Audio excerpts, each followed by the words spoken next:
This is the MCTV Weekday Update. Good afternoon and welcome to the Tuesday edition of MCTV Weekday Update. I'm Laura Duclos. And I'm Erin Willis. Last night, a St. Louis County grand jury decided not to indict police officer Erin Willis, who shot unarmed 18-year-old Michael Brown 6 times during an altercation on August 9th. The grand jury's decision outraged protesters around the U.S., making the case one of America's most racially charged cases in recent years.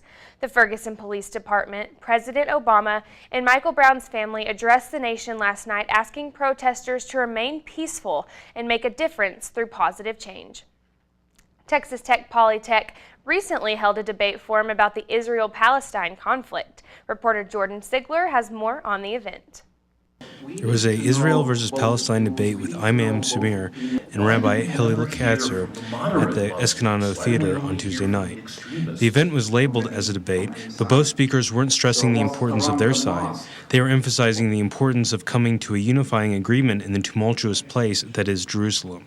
Dr. Bajurk, Tech professor of history, who introduced the topic, said the event would be aptly named Israel and Palestine, as this is the scope we should have when looking at the problem. Raul Cavellos is a senior management major and is one of the founders of Polytech. He wanted to put on the debate tonight to shed light on the issue he feels many tech students don't know very much about or are misinformed by the polarizing media. And so we wanted to put this event to give students in the community of Lubbock unbiased information over the Israel-Palestine conflict so that they know from first-hand experience from both sides of the aisle. Students came out hoping to know more about this important and divisive topic. Sophomore petroleum engineering major Megdad Albadesi said he came in not knowing a lot about the subject of Israel and Palestine, but learned the importance of keeping the issue in perspective. I just feel like both parties or both sides should, to reach a peace, they both have to work together and work it out, because nobody else is going to be able to convince them to do what they don't want to do. There are plenty of security at the event in case things heated up, as this is a heavy emotional topic for many involved. They weren't needed, and hopefully the same will happen in the future of Israel and Palestine. From MCTV, I'm Jordan Sigler. December is right around the corner and the 56th annual Carol of the Lights Carol concert is filling up fast. The concert will follow the Carol of Lights on Tuesday, December 2nd, starting at 8 p.m. in the Hemley Recital Hall. Tech students get one free ticket at the door with a valid student ID. You can find more information on the event or buy your tickets at the music school's website shown on your screen.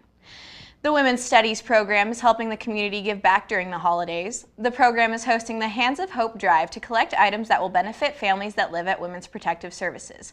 On the wish list are items like blankets, hygiene products, diapers, and winter clothes. You can drop off all donations in room 125 in Doak Hall. If you're staying in town and looking for something to do tonight, you can come out to cheer on your Red Raider basketball team to victory. Tech will face the Northwestern State Demons tonight in the United Supermarkets Arena. The Red Raiders currently have a 2-1 record on the season, coming off an 80-60 win over Missouri State on Saturday. Tip-off for tonight's game is 7 p.m. You can also catch the game on cable on Fox Sports Southwest Plus. The Outdoor Pursuit Center at the Rec has some students saying it's worth diving into. Rashayla Daniels reports more on the center's caving trips.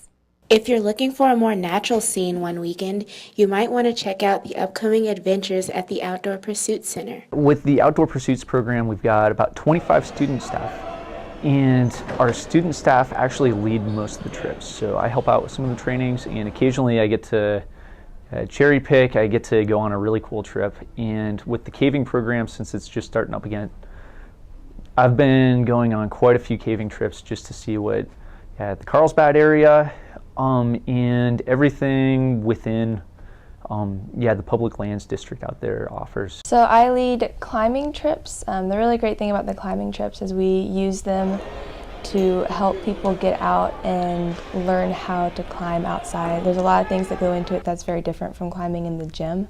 So we focus a lot on rope work, which also leads into caving program, which also requires a lot of rope work when you're trying to find caves that have descents is what we call them, and just like a vertical drop, and you have to lower yourself on a rope and then pull yourself back up it.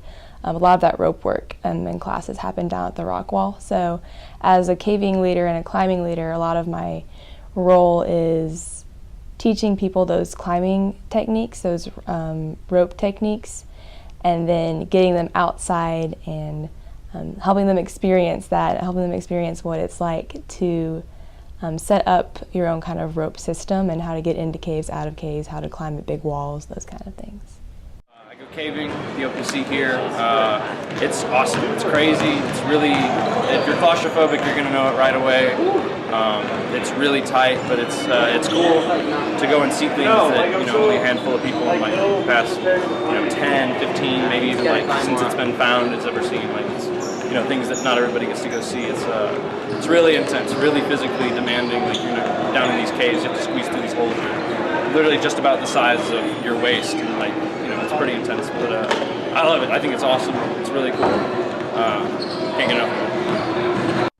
So even though I'm not going out of town this week, I really hope that the weather stays nice for people that are. Oh yeah, for sure. I mean, I only have a 2-hour drive, but I know some people are taking like 8-hour trips. So let's just take a look at the 3-day forecast to see what we can expect this week. Today we had clear skies with a high in the upper 50s and a low of 35. Wednesday will warm up a bit with a high of 59 and a low in the lower 30s. And on Thanksgiving Thursday, local temperatures will reach a high of 65 and a low in the upper 30s. Looks like clear skies and nice weather for the Thanksgiving holiday. Well, that's all for today's edition of the MCTV Weekday Update. Thanks for joining us, and be sure to check ttuhub.net every day for more news. Have a happy Thanksgiving.